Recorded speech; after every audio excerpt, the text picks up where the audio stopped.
Hi, this is Michael Jeffries, and today we're going to look at another upset.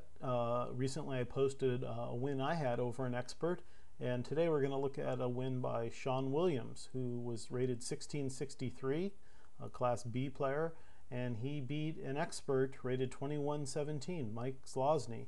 The game was played in 2003, August of 2003 at Chess Palace. Shawn began the game. He's an e4 player, so he played e4.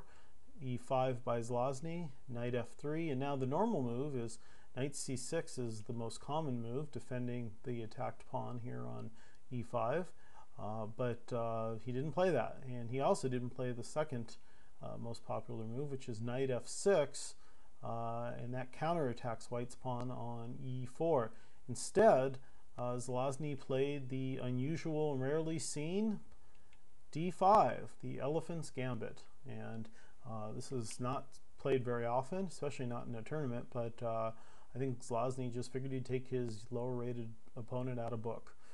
Shawn took the pawn, which is correct. E takes d5, and now Black could recapture, but the problem if you go queen takes, then White gets a free tempo, knight c3, and now the queen has to move. So generally, that's not a good idea. If Black's going to play this line, he's got to go ahead and go for it, which is e4.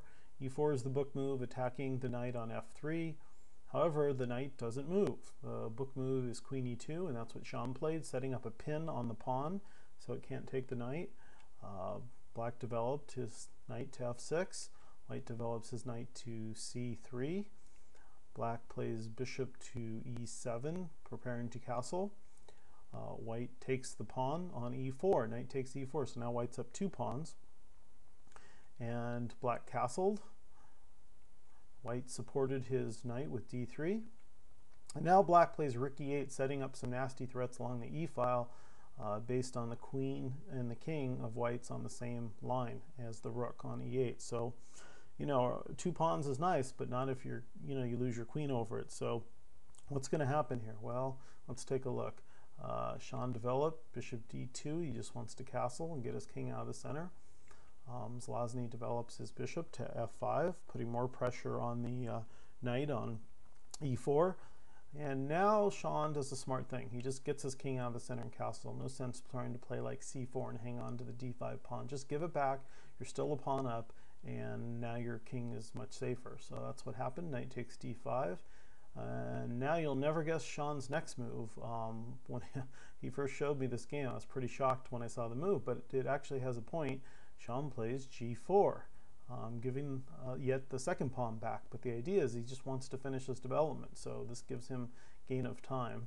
After bishop takes, I was expecting rook to g1. This is the move I thought was going to happen, putting the rook opposite the king, but that wasn't Shawn's idea at all. Shawn's idea was just simply to develop his bishop off the back row, and it turns out it's a fine move. So bishop g2, completing this development, and now f5, attacking the knight. And now maybe it's not so good for White, because as soon as this knight move, which it does, knight to g3, you'll notice that there's this rook opposite the queen on e2. The only thing between them is the bishop on e7. And if that bishop had a good discovery, White would be in trouble. And Zaloznyy comes up with this move, knight to c3, attacking the queen.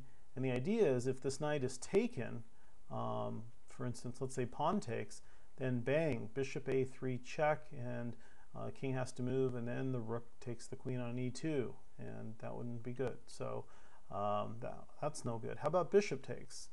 Bishop takes c3. That would seem to work, but no, that also fails to bishop g5 check, and the queen's a goner on e2. So you gotta watch out for these tricky tactics. So turns out the knight can't be taken, but Shawn finds a great move, and you notice this check on e6, which I had highlighted in yellow, checking the king, and that buys some time. King has to move, and now bishop takes c3, and well, what do you play now if you're Black? Well, you could try the bishop check, but it doesn't look so hot with that knight on f3, because Black can play bishop g5, but White can actually take the bishop. And yeah, the queen's hanging, so rook takes queen, but look at this, knight f7 check, and White regains the queen. And Black's, this isn't so great for Black. So turns out it's too strong. Now, what's another try here? Well, let's see. How about if the queen takes the knight? How about if you play knight takes here instead of rook takes right away, allowing the fork on f7? What if you go queen takes g5? That looks good. Well, unfortunately, white's got the resource bishop back to d2, hitting the queen. And after queen takes, and rook takes queen on e6, and bang, bishop takes b7, and that rook in the corner is lost. So this variation is no good. So let's back up and go back to the game. So because of all those threats, black felt like he had to get rid of the knight on f3. So he played bishop takes f3, which was stopping all this bishop g5 check stuff.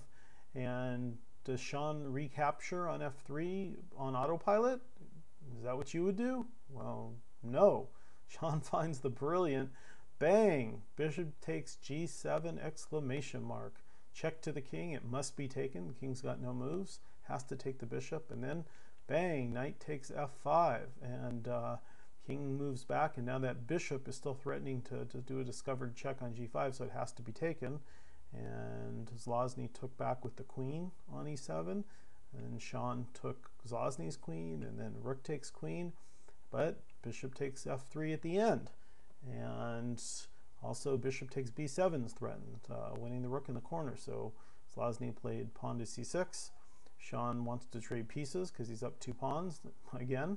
Zaloznyy does not want to trade rooks, so he moves it, attacking the bishop on f3, but allows this check, king g7, and now Shawn activates his other rook, rook g1, and now Zaloznyy had to go to f6, the only move. Instead, he blunders, double question mark, king to h6, and now do you see it? Yep, rook to e6 is check.